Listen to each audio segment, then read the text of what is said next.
I said, if you don't want to help around here, Mama, then maybe you should find somewhere else to live. Those words sliced through me like a knife. They came out of my daughter's mouth, my own child. The same mouth I used to kiss goodnight, the same girl I once worked double shifts for so she could have a future brighter than mine. I stood there in my own kitchen, my hands still wet from washing dishes I hadn't even eaten from, while my 38-year-old daughter, Tasha, stood across from me with her arms folded and her tone cold. Behind her, my 2 grandkids were playing on their tablets, oblivious to the earthquake their mother's words had just caused inside me. I took a deep breath, trying to steady myself, but my voice trembled anyway. Are you saying what I think you're saying? Tasha sighed, impatient, like she was talking to a child. Mama, you know what I mean. You live here rent-free. I'm just saying it would be nice if you helped more instead of acting like a guest. My heart sank. Rent-free, I repeated, almost whispering. Tasha, this is my house. She rolled her eyes. Oh, come on, Mama. You gave it to me after Dad died. You said it was for the family. I opened my mouth to argue, but the words caught in my throat. Yes, I had said that years ago when I thought family meant unity, not servitude. When I believed sharing my home would mean laughter, not orders. I turned away, blinking back tears, pretending to rinse another dish I didn't need to wash. But inside, something in me cracked. My name is Lillian Brooks, and I am 68 years old. Once upon a time, I was a nurse at Grady Memorial Hospital in Atlanta, Georgia. I worked nights, weekends, and holidays. My late husband, Samuel, used to joke that my patients saw me more than he did. We were married 41 years before cancer took him away from me. After he died, I thought the worst pain I'd ever feel had already passed. But grief has layers. Sometimes it sneaks up on you in new forms, wearing the faces of the people you love most. Tasha is my only daughter. When she was little, she used to crawl into my bed and whisper, "Mama, when I grow up, I want to be just like you." Those were the sweetest words I'd ever heard.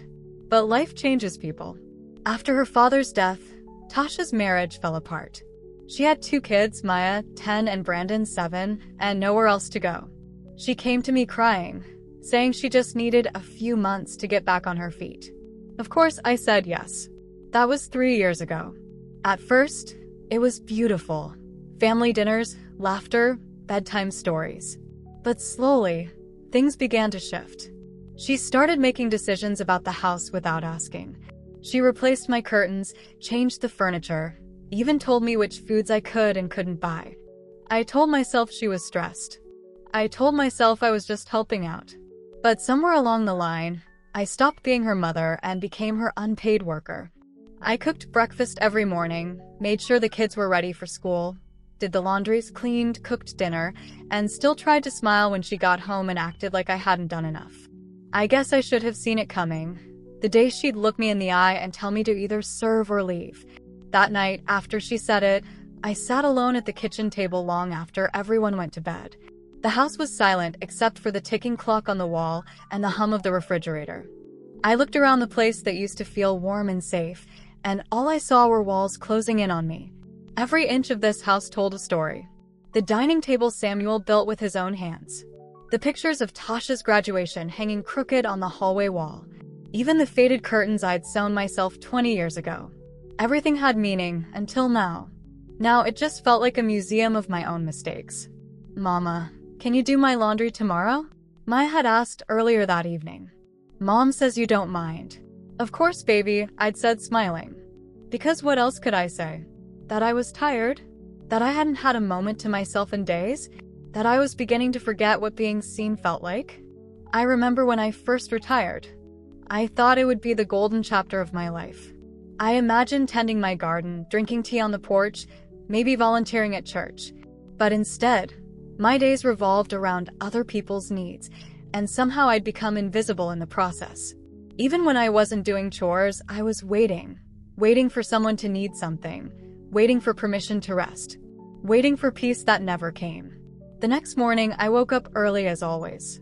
I moved quietly around the kitchen, preparing breakfast. As the eggs sizzled in the pan, I caught my reflection in the window. Tired eyes, lines deeper than I remembered, and a sadness that didn't belong there. I wasn't old, not really. I still had energy, still had dreams. But living under my daughter's roof, my own roof, technically, had drained me of every bit of joy I had left. When Tasha came downstairs, dressed for work, she didn't even greet me. She just glanced at the table and said, "You forgot the orange juice again." I swallowed my pride and said, "I'll get it." She sighed, "Never mind. I'll do it myself." Then she opened the fridge, slammed it shut, and muttered under her breath, "Honestly, Mama, if you'd just be more organized." That was it. That was the moment something inside me flipped. I wanted to scream. Organized? I spent 40 years keeping other people alive while you were out living your life. Organized? I built this house with your father brick by brick. But I didn't say it. I just stood there, watching her grab her purse, call out for the kids, and leave in a rush, like I was nothing more than background noise in her busy life. When the door shut, the silence that followed was deafening. I sat down at the table and looked at the plate of food I'd made for her that she didn't even touch. My hands trembled as I pushed it away. Tears blurred my vision, but they weren't just from sadness. They were from anger. Anger at her, yes, but also anger at myself for letting it get this far.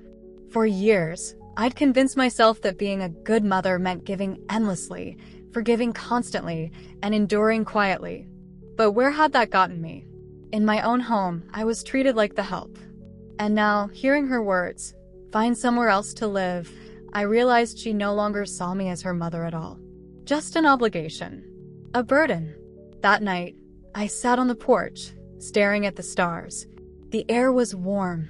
The sound of crickets filled the silence, and I thought about Samuel. He used to say, "Lillian, you've got the biggest heart in the world, but don't let people drain it dry." I smiled sadly. "I think it's too late for that, Samuel." The next morning, I did something I hadn't done in years. I took a walk, just for myself. No errands, no grocery list, no responsibilities. Just me. I walked past the park, down to the little cafe Samuel and I used to visit on Sundays. I sat by the window and ordered coffee. The waitress, a young woman with kind eyes, said, "You look like you needed a break." I laughed softly. "You have no idea." As I sipped my coffee, I felt something awaken inside me, something I hadn't felt in years. Freedom. For a brief, fleeting moment, I remembered what it felt like to exist for myself. When I got home, the kids were arguing, the house was a mess, and Tasha was on the phone yelling about work. She hung up and turned to me, frustrated. "Mama, can you pick the kids up from school tomorrow? I have a meeting." I nodded quietly, but inside, I was already planning something. I didn't know exactly what yet, but I knew one thing for sure. I wasn't going to keep living like this.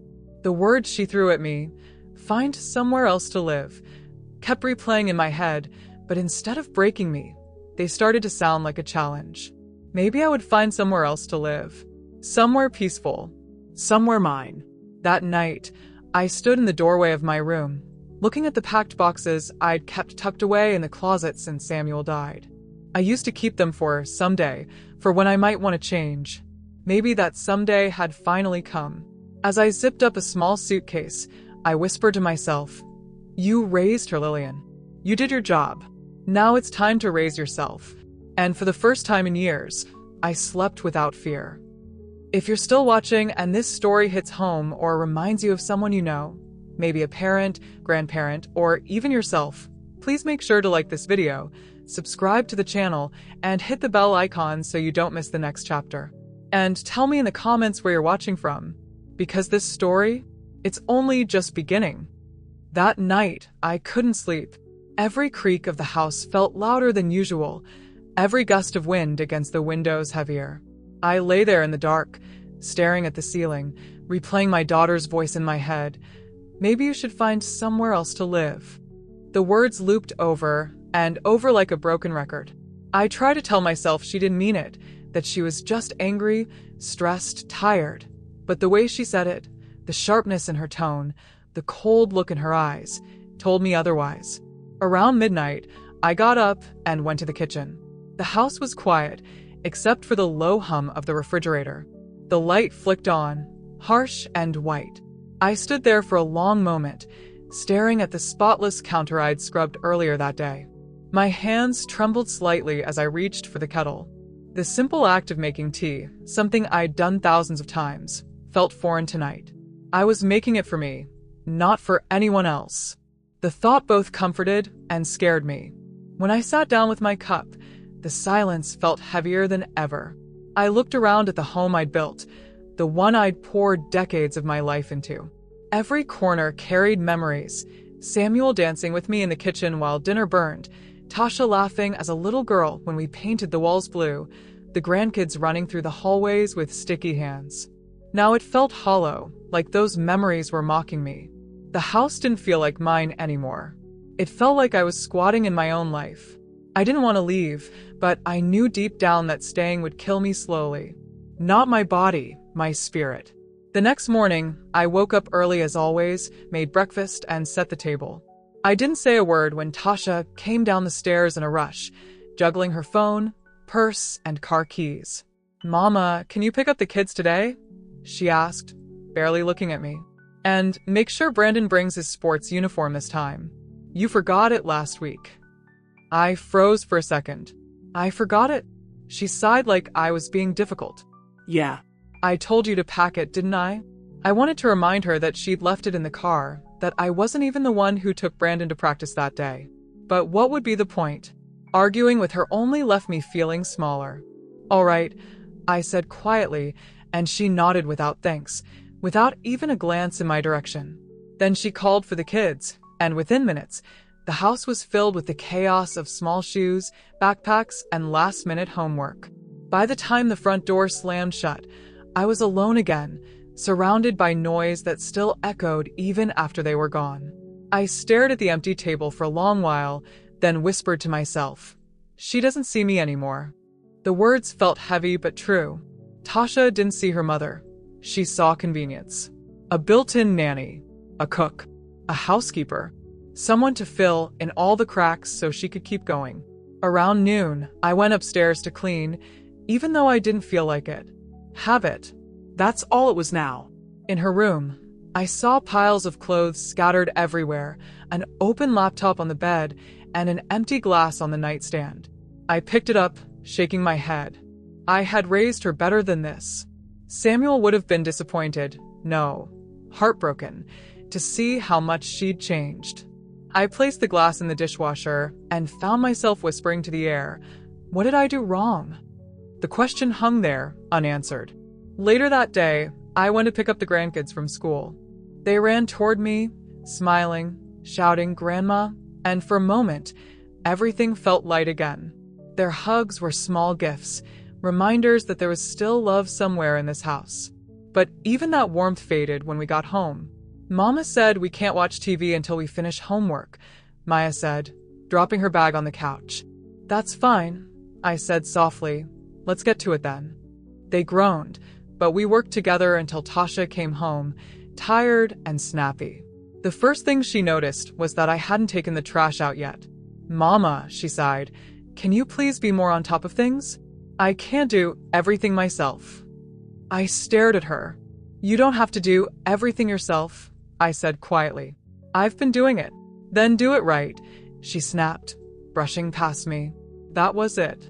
Something inside me shifted, subtle but final, like a door clicking shut. That night, I didn't make dinner. I just didn't. I sat in my room, listening to the sound of pots clanging downstairs, of her huffing and sighing as she cooked. When she came upstairs later, she paused at my door. "You okay?" she asked, her tone flat. "I'm fine," I said, not looking up from the book I was pretending to read. She hesitated, then muttered, "All right," and walked away. I waited until the house went quiet again before I got up. My heart was pounding, but my mind felt clear for the first time in years. I pulled out a small notepad and started writing. Not a letter yet, not really. Just thoughts. Words I'd been too afraid to say out loud. "I love you, Tasha. But I can't be the person you want me to be. I've given all I can give." Tears blurred the ink, but I kept writing. This house was meant to be a place of love, not control. I hope one day you'll understand that. I didn't know what my plan was exactly, but I knew I needed one. I couldn't keep living this way. Over the next few days, I began to prepare quietly. I started setting aside a few things: my old nurse's savings book, a copy of my identification, some cash I'd tucked away over the years. I found an old suitcase in the attic and began filling it bit by bit when no one was home. Clothes, photos of Samuel, a small Bible, and my favorite tea mug. Each item I packed felt like reclaiming a piece of myself. Then one afternoon, while I was folding laundry, I overheard Tasha on the phone in the next room. "I swear, sometimes I feel like she's doing it on purpose," she was saying. "Like she forgets things just to make me look bad. I mean, she's almost 70. What else can I expect?" My hands froze mid-fold. I felt my throat tighten and my eyes burned with tears. I didn't want to hear more, but I couldn't stop listening. "Yeah," she laughed bitterly. "I love her, but honestly, she's becoming a burden. If she wasn't my mother, I'd tell her to go already." That was the moment I knew for sure. I had to go, not because she wanted me gone, but because I finally wanted peace. That evening, I made dinner as usual. I served it quietly, smiling, making small talk with the kids. When Tasha thanked me offhandedly, barely glancing up from her phone, I realized I wasn't even angry anymore. Just empty. Later, as the house slept, I stood in the doorway of my room with my packed suitcase beside me. The moonlight spilled across the carpet, soft and silver. My heart pounded hard enough to shake my ribs, but I felt calm. I looked back at the family photos on my dresser, weddings, birthdays, Christmas mornings, and whispered, "Thank you for the memories. But I can't live in them anymore." I placed a folded letter on the table. It was short, but it said everything that needed to be said. "You told me to earn my keep or leave. I've decided to leave. Take care of yourself and the children. Love, Mama." The next morning, before the sun rose, I quietly rolled my suitcase down the hall. The house was still, everyone asleep. I paused at the front door for one last look. The air smelled faintly of last night's dinner and laundry detergent. Familiar, comforting, suffocating. I whispered, "Goodbye," and stepped out into the dawn. The sky was streaked with pink and gold, and the world felt open again, wide and waiting. I didn't have a full plan, but I had enough courage, enough strength, enough hope. I walked to the bus stop with my heart pounding and my chin lifted high. The air was cool, crisp, alive. For the first time in a long while, I felt free. When the bus arrived, I climbed aboard, found a seat near the window, and exhaled deeply. As the city rolled by outside, the same city I'd lived in for decades, I realized I'd never really seen it before. Not like this. By the time we reached the outskirts of Atlanta, I felt lighter. I didn't know where I was going exactly, but I knew where I wasn't staying. And that was enough for now. Hours later, I checked into a small motel by the highway. The receptionist, a kind woman with a soft smile, asked, "Just you, ma'am?" "Yes," I said. "Just me." It felt good to say it out loud. That night, lying on the stiff motel bed, I listened to the hum of traffic outside and smiled faintly. I wasn't sure what tomorrow would bring, but at least tomorrow would be mine. For the first time in years, I fell asleep without feeling like I owed anyone anything. And though I didn't know it yet, that single act, walking away, would set in motion a chain of events that would change my daughter's life, my grandchildren's lives, and mine forever. Because sometimes the only way to teach someone to value you is to show them what life looks like without you in it.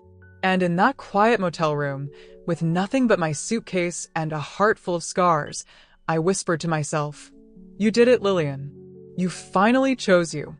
That night was the first time in my life I felt like a stranger in my own home. The walls that once carried the echoes of laughter and gospel songs now hummed with silence and tension. The ticking clock on the mantelpiece sounded like it was mocking me, reminding me of every second I'd overstayed my welcome. My daughter, Candace, had slammed her bedroom door after our argument, her voice still ringing in my head. "If you can't help out around here, Mama, maybe you shouldn't be here at all." I sat on the edge of the couch, my hands trembling slightly, the arthritis in my knuckles pulsing with every heartbeat. The living room lights were dim, the air thick and heavy. I'd raised that girl with prayers and sacrifice. I'd worked double shifts at the nursing home for years just so she could go to college, eat well, dress nice, and never know the kind of hunger that haunted my childhood. And now, she had the nerve to treat me like I was some burden. Earlier that day, she'd come home from work with a chip on her shoulder. I'd been trying to get dinner ready for her and the kids, though the pain in my knees made it hard to stand long. I thought maybe if she saw me cooking, she'd soften up. Instead, she took one look at the half-cooked stew and said, "You couldn't even finish this, Mama? What do you do all day when we're out?" That was the first stab. But when she went on to say, "If you're gonna live here rent-free, you need to pull your weight," it was like she twisted the knife. Rent-free? That house, my house, was the very same one I bought with her father. He'd laid the tiles himself. We'd planted those hydrangeas in the front yard the summer after Candace was born. I'd signed over the deed to her years ago, trusting her to help manage things. Back then, she'd said it was just for convenience, in case something happened to me. I never thought she'd use it against me one day. As I sat there that night, the words kept replaying in my mind, but what hurt the most was how her children, my grandbabies, watched it all in silence. Little Marcus had looked confused, like he didn't understand why his mama was shouting at me. And Olivia, barely 12, just stared down at her phone, pretending not to hear. The home I built had become a place where I was invisible. After she went to bed, I gathered the dishes off the table. I could have left them, but habit and pride wouldn't let me. As I washed each plate, I whispered to myself, "God, give me strength. Don't let me break in front of her." The next morning, I woke up early, hoping to make peace. I made breakfast, pancakes and scrambled eggs, Candace's favorite since she was a child. I thought maybe the smell of butter and coffee would soften her. But when she came downstairs, she barely looked at me. She poured herself coffee, took a sip, and muttered, "You should have used almond milk." Marcus doesn't drink regular anymore. That was the moment something inside me cracked. Not all at once, but slow and deep. The way ice splits before it shatters. I realized that no matter what I did, it would never be enough. She didn't see her mother anymore. She saw a free babysitter, a live-in maid. Later that afternoon, while she was at work and the kids were at school, I went to the attic. It was dusty and cramped, but it held pieces of me that no one in that house seemed to care about anymore. Photo albums, my church hats, old letters from friends long gone. I found a small box of keepsakes from my late husband, Samuel. Inside was a photo of us on our wedding day. He was in his crisp blue suit, smiling that calm, proud smile that made me feel like everything would always be okay. I held that picture for a long time, tears stinging my eyes. Then I found the old deed to the house, tucked between some documents. The one I'd signed over to Candace. My name was still on the original, but hers was the current owner on record. It hit me like a wave. I'd handed her all the power without realizing it. That evening, when she came home, I tried one more time to reach her.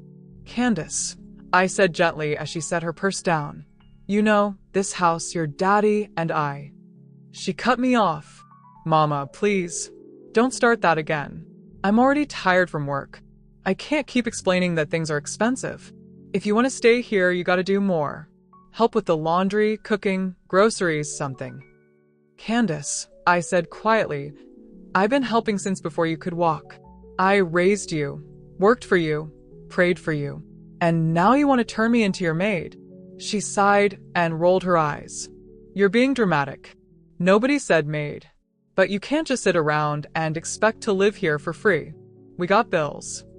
"For free?" I whispered. My heart was thudding hard now. "You think I'm some stranger off the street? This is my home." Her voice hardened. "No, Mama." "It's mine now. You gave it to me.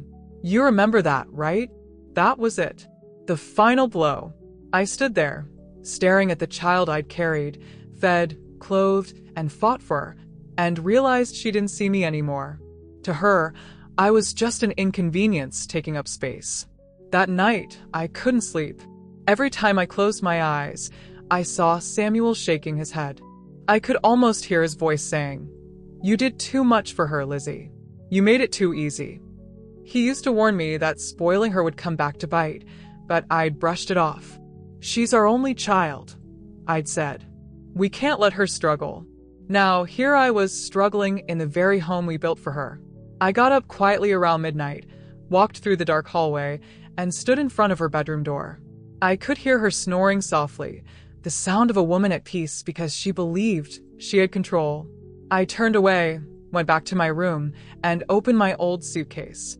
It was the same one I'd used when I first came to Atlanta from Alabama, years ago, chasing a better life. I packed my few clothes, my Bible, and the photo of Samuel. I paused when I reached for the jewelry box.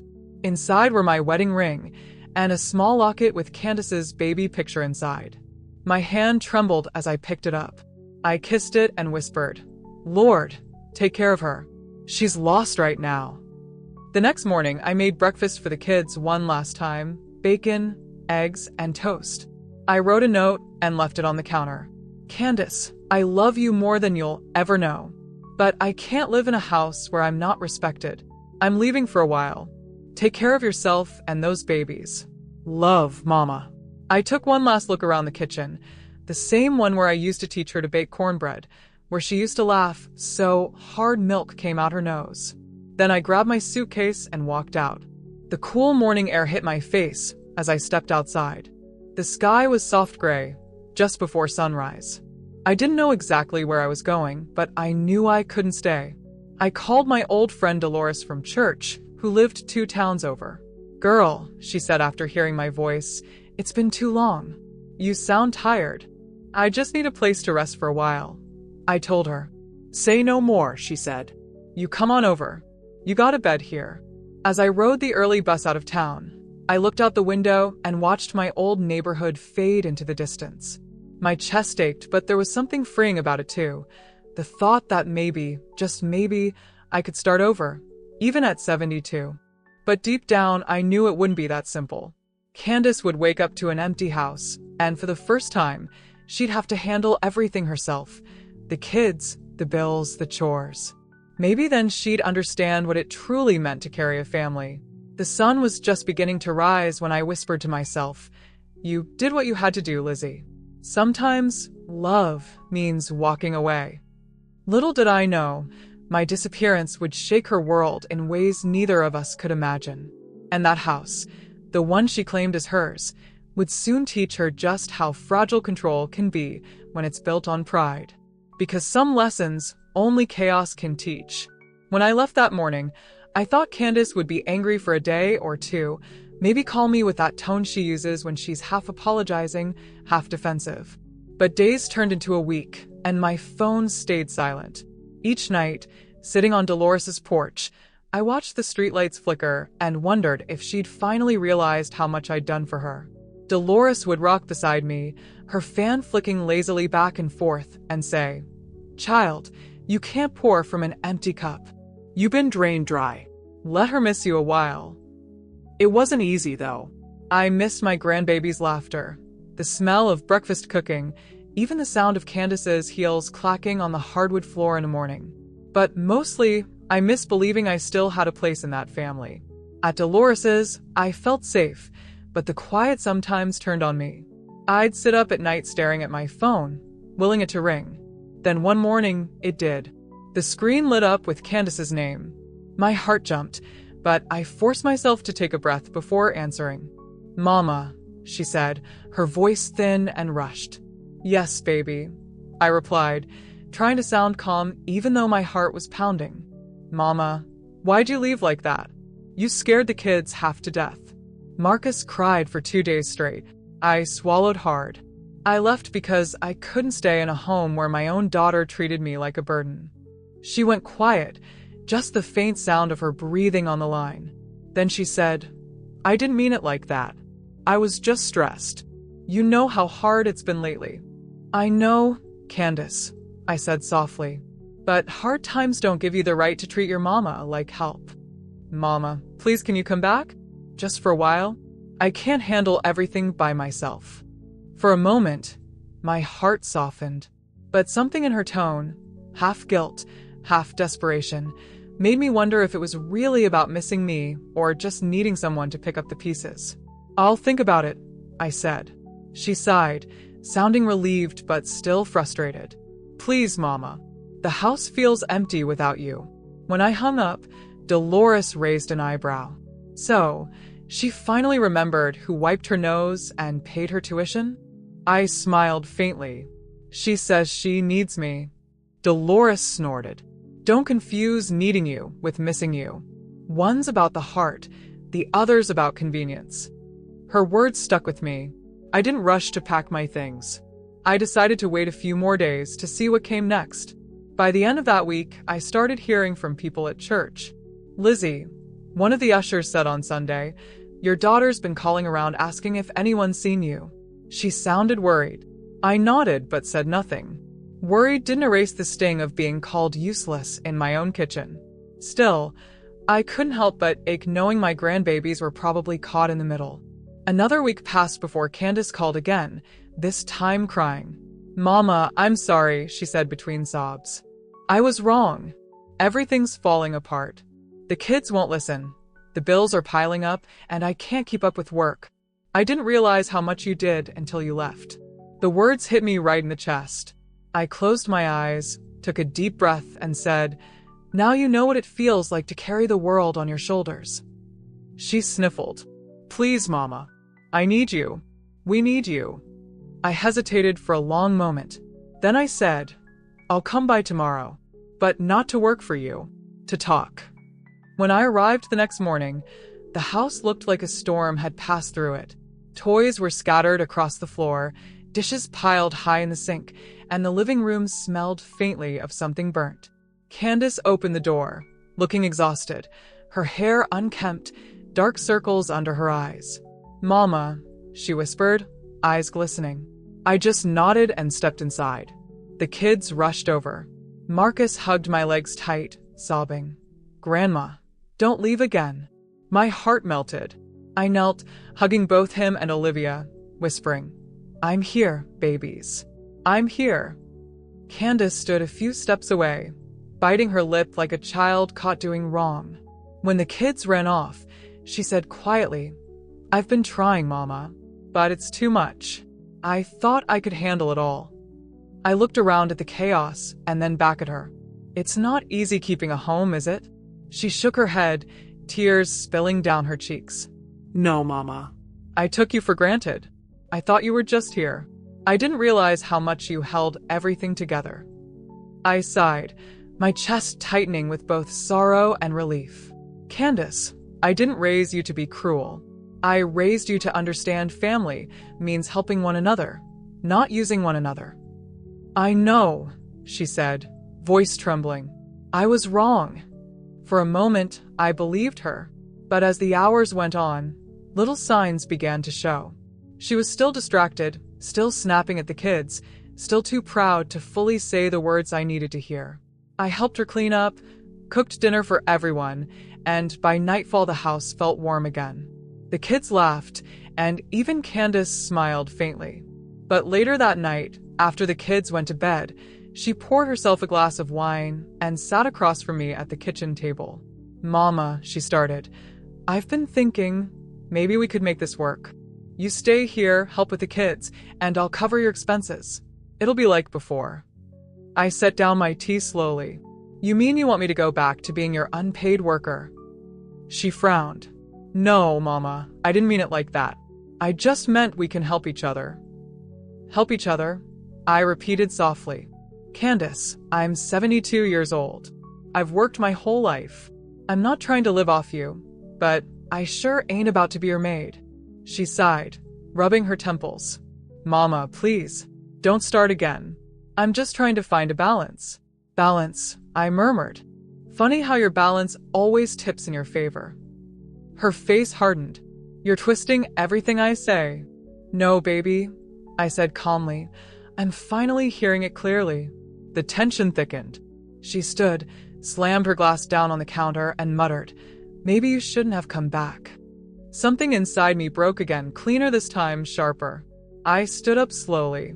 You might be right, I said. Maybe I shouldn't have. I walked to my room and closed the door. That night, I didn't cry. I just stared at the ceiling, my heart quiet but heavy. I realized then that no apology could fix what years of disrespect had done. The next morning, I woke before sunrise. I packed my suitcase quietly again. But this time, I didn't leave a note. I left a check on the kitchen counter. Money I'd been saving for emergencies. It wasn't much, but enough to cover groceries or bills. I wanted her to see that even in leaving, I still cared. As I closed the door behind me, the air was cold, but I felt lighter. Dolores picked me up, shaking her head when she saw my packed bags. "You going back to your piece, huh?" "I am," I said softly. "Some lessons can't be taught with words." The next few weeks were quiet, almost peaceful. I joined the senior choir at Dolores's church, helped out at the community garden, and even started baking again. For the first time in years, I felt like I had control over my own life. But peace never lasts long when blood ties are involved. One evening, I got another call, this time from a number I didn't recognize. When I answered, a shaky voice said, "Grandma, it's Olivia." My heart jumped. "Baby, what's wrong?" "It's Mom," she whispered, her voice cracking. "She's in trouble. She lost her job, and they're saying we might lose the house." My knees went weak. I sat down slowly. "Where's Marcus?" "He's here. But Mom's been crying all day. She won't talk to anyone." I closed my eyes and took a deep breath. I knew this was coming. Candace had built her world on control and pride, and when that cracked, everything came tumbling down. "Listen to me, Olivia," I said gently. "You take care of your brother. Grandma's gonna figure something out."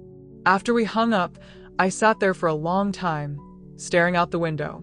Dolores came out of the kitchen, saw my face, and sighed. "Let me guess, Candace again." I nodded slowly. "She's losing everything." Dolores shook her head. "Well, you can't save everyone, Lizzie. You tried."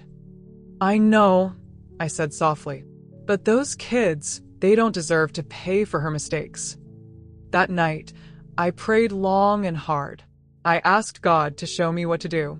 The next morning, I got my answer. I went to the bank and withdrew some savings, money I'd been keeping aside for emergencies. I called a realtor friend and asked about renting a small house near the kids' school. A week later, when I showed up at Candace's door again, she looked like a ghost. Her eyes were swollen, and her clothes hung loosely off her frame. "Mama," she whispered, her voice barely audible. "They're taking the house." I reached into my purse and handed her an envelope. "Not today, they're not," I said. She opened it slowly, her eyes widening. "Mama, what is this?" "It's enough to cover a few months of payments and get you back on your feet," I said. "But it comes with a condition. You're going to learn to stand on your own 2 feet and respect the people who help you." She started crying, covering her mouth with her hand. "I don't deserve this." "No," I said gently. "You don't. But that's what love does. It gives even when it's not deserved." For the first time in years, I saw the little girl I used to know, the one who'd hold my hand and say, "I love you, Mama." She whispered those same words again that day, her voice shaking. And for the first time, I believed she meant them. But deep down, I also knew this wasn't the end. Because forgiveness heals, but it doesn't erase. Candace had to walk her own road now. And maybe, just maybe, losing everything was the only way she'd finally learn the value of what she'd had all along. The morning after I saved Candace's house, I woke up with a strange heaviness in my chest. It wasn't sadness exactly. It was something deeper, something that felt like the ache you get after carrying a heavy load for too long. I'd spent my whole life fixing other people's problems, stitching together broken things, holding everyone else up. And even after everything she said to me, everything she did, I still couldn't let my child lose everything. Maybe that was my biggest weakness, or maybe it was just what mothers do. When I arrived back at Dolores's place, she looked at me with knowing eyes. "So?" she asked, setting her coffee down on the table. "I gave her the money," I said quietly. Dolores whistled low. "Lord have mercy, Lizzie. You done bailed her out again." "I couldn't let the kids end up on the street," I said. "They didn't ask for any of this." She shook her head. "You got a heart too big for your own good." That girl don't learn because you keep catching her before she hits the ground. Her words sat heavy on me all day. Maybe she was right. Maybe by saving her, I'd only kept her from facing what she really needed to face. But when you're a mother, watching your child suffer feels like swallowing glass. No matter how old they get, that instinct never dies. A week later, I went to see them again. Candace opened the door before I even knocked twice. Her face was swollen from crying, but her house was clean. Too clean, like she'd been trying to scrub away her shame. "Mama," she said softly. "Candace," I replied, my voice steady. She stepped aside. "Come in." The air inside smelled of lemon cleaner and fried onions. The kids were at school. It was just us. We sat at the kitchen table where so many of our fights had started. The same table where she once told me I could find somewhere else to go. She looked down at her hands. "I don't know where to start," she whispered. "Try I'm sorry," I said gently. Her lip trembled. "I am sorry. For all of it.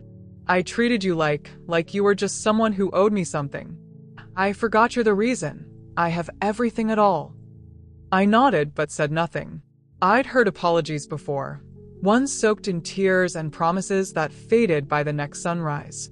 But something about her voice this time was different. It carried defeat, humility, and something real. "Mama," she continued, "when you left, I thought you were just being dramatic. I told myself you'd come back once you cooled off. But when the house started falling apart, when the kids kept asking for you, I realized how much I depended on you, not just for help, but for strength. You've always been my backbone, and I treated you like you were disposable." My throat tightened. "Candace, you broke something in me when you said those words. You can't take them back with tears." "I know," she whispered, "but I'm asking for another chance.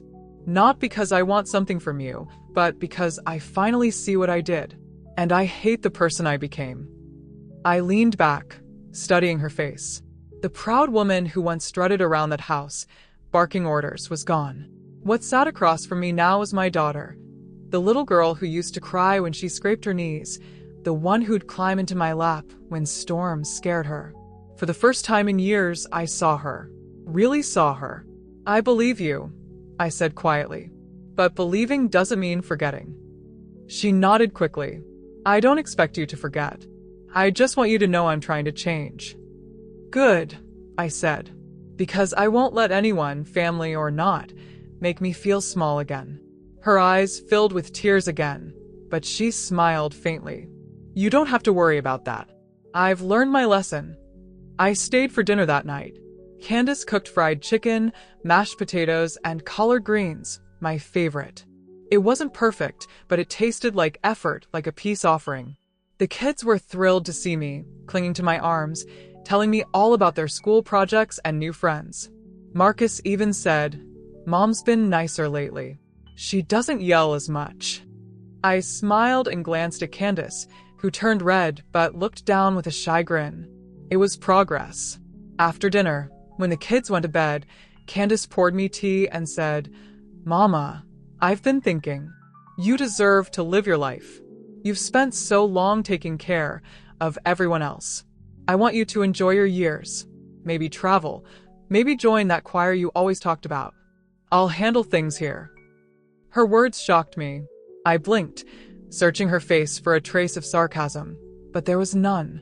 Just sincerity. "Candace, that means more to me than you know," I said, my voice trembling. "I mean it," she said. "I know I can't undo the past, but I can start making things right." That night, I went home to Dolores's place with tears in my eyes, not from sadness, but from something close to relief. Maybe all those sleepless nights, all those prayers I whispered into my pillow, had finally reached heaven's ears. The next few weeks were calm. Candace got a new job at a local medical office, working shorter hours so she could be home for the kids. We talked every few days, not out of obligation, but out of genuine love. Sometimes she'd call just to ask how I was doing. Other times, she'd send pictures of the kids playing outside, smiling with the kind of happiness I hadn't seen in years. Then one evening, as I was watering the garden behind the senior center, my phone rang. It was Candace again, but her voice sounded off, shaky, panicked. "Mama," she said quickly, "I need you." My heart dropped. "What's wrong?" "It's Marcus. He fell off his bike. They're taking him to the hospital. Please, can you come?" I didn't even hang up before grabbing my purse. The ride to the hospital felt like hours. When I got there, I found Candace pacing the hallway, her face pale. She looked up when she saw me and ran into my arms. "They said he might need stitches," she cried. I held her tight. "He'll be fine, baby. He's strong. Just like you." After what felt like forever, a nurse came out and said Marcus was okay, just a few scrapes and 5 stitches. When they finally let us see him, he grinned up from the hospital bed, trying to be brave. "I'm fine, Grandma," he said, his voice small but steady. "You sure are," I said, kissing his forehead. Candace stood beside me, tears streaming down her cheeks. "I don't know what I'd do without you, Mama." I squeezed her hand gently. "That's why I'm here, baby. Not to serve you. To stand beside you." That night, sitting in that hospital room, I realized something important. Leaving her had been the best thing I ever did. It wasn't just about teaching her respect. It was about reminding both of us who I was. Not a maid, not a burden, but a mother, a woman, a person who still deserved peace. After Marcus was discharged, Candace insisted I stay the night. The next morning, I woke to the smell of breakfast. Pancakes, bacon, and hot coffee filled the air. "Mama," she called from the kitchen, "I made breakfast for you. For me. Not the kids, not everyone. Just me." It hit me in a way I can't even describe. I sat at that table, watching her bustle around, and realized she was finally giving back some of the love I'd poured out all those years. Later that afternoon, as I prepared to head home, Candace hugged me tightly. "Mama," she said softly, "you're my hero. I know I've said sorry 100 times, but I need you to know I don't just love you because you're my mother. I respect you because you're the strongest woman I know." Tears welled in my eyes. "Oh, Candace," I whispered, "you don't know how long I've waited to hear that." As I drove back to the senior community, the sun was setting, painting the sky in shades of gold and crimson. I felt peace settle deep in my bones, the kind I hadn't felt in years. For once, I wasn't thinking about what I'd lost. I was thinking about what I'd gained, a second chance, not just for Candace, but for myself. That night, I sat on the porch with Dolores, sipping tea and watching the stars. "So, what now?" she asked. I smiled. "Now? I live. I travel. I join that choir. Maybe even start that little bakery I always dreamed about." Dolores chuckled. "Look at you, glowing like a woman half her age." I laughed softly. "Peace'll do that to you." A week later, Candace and the kids came to visit. They brought flowers, homemade cookies, and a framed photo of all of us smiling together. On the frame were the words, "Family is built on love and respect." When I saw it, my eyes filled with tears again. Candace hugged me tight and whispered, "We're okay now, Mama, because you taught us what family really means." As they left that evening, I watched them drive away and felt something shift inside me, a sense of completion, of healing. My story hadn't ended in bitterness or revenge like I once feared. It had ended in something far more powerful, redemption. Because sometimes, disappearing isn't running away. Sometimes, it's the only way to be seen. And as I closed the door behind me, I whispered to myself, "This time, I'm choosing me."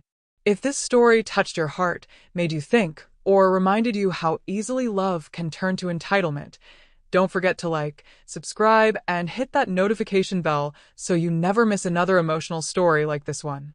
Tell me in the comments where you're watching from, and let me know, what would you have done if you were in my shoes?